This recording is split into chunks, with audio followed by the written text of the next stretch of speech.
This survey is focusing on unpacking the accessibility and inclusion and what does it look like for persons with disabilities.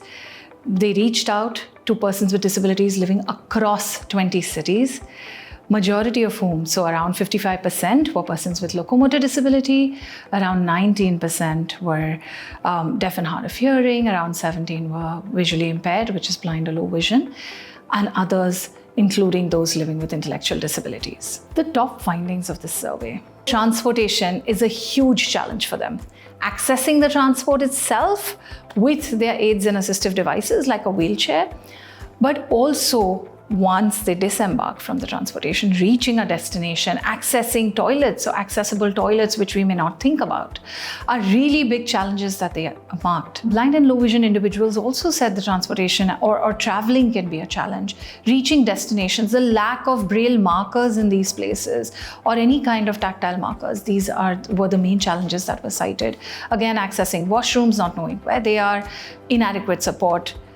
Very importantly, was what the deaf and hard of hearing folks told us. They said sign language interpretations, captions, labeling, clear markage and indications and signages were the most important or the top line issues that they faced while accessing public spaces or any other spaces for that matter. People with disabilities spoke about challenges at workplace.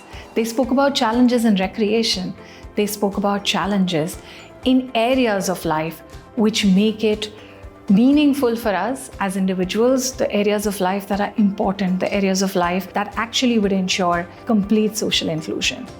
What's important is to think about recommendations, because just culling out the problems is not a solution. Some of the recommendations for the governments are to provide better social security in terms of higher pensions, more uniform pensions, but also caregiving support for persons with disabilities, to provide bigger and better scholarships for students and upskilling opportunities or skilling opportunities for persons with disabilities or students with disabilities or aspirants trying to apply for jobs. Very importantly, to look at how physical spaces, so not just having ramps, but really having accessible public spaces, which would include accessible toilets, which would include working to making the built environment, the transportation and other places fully accessible across disabilities.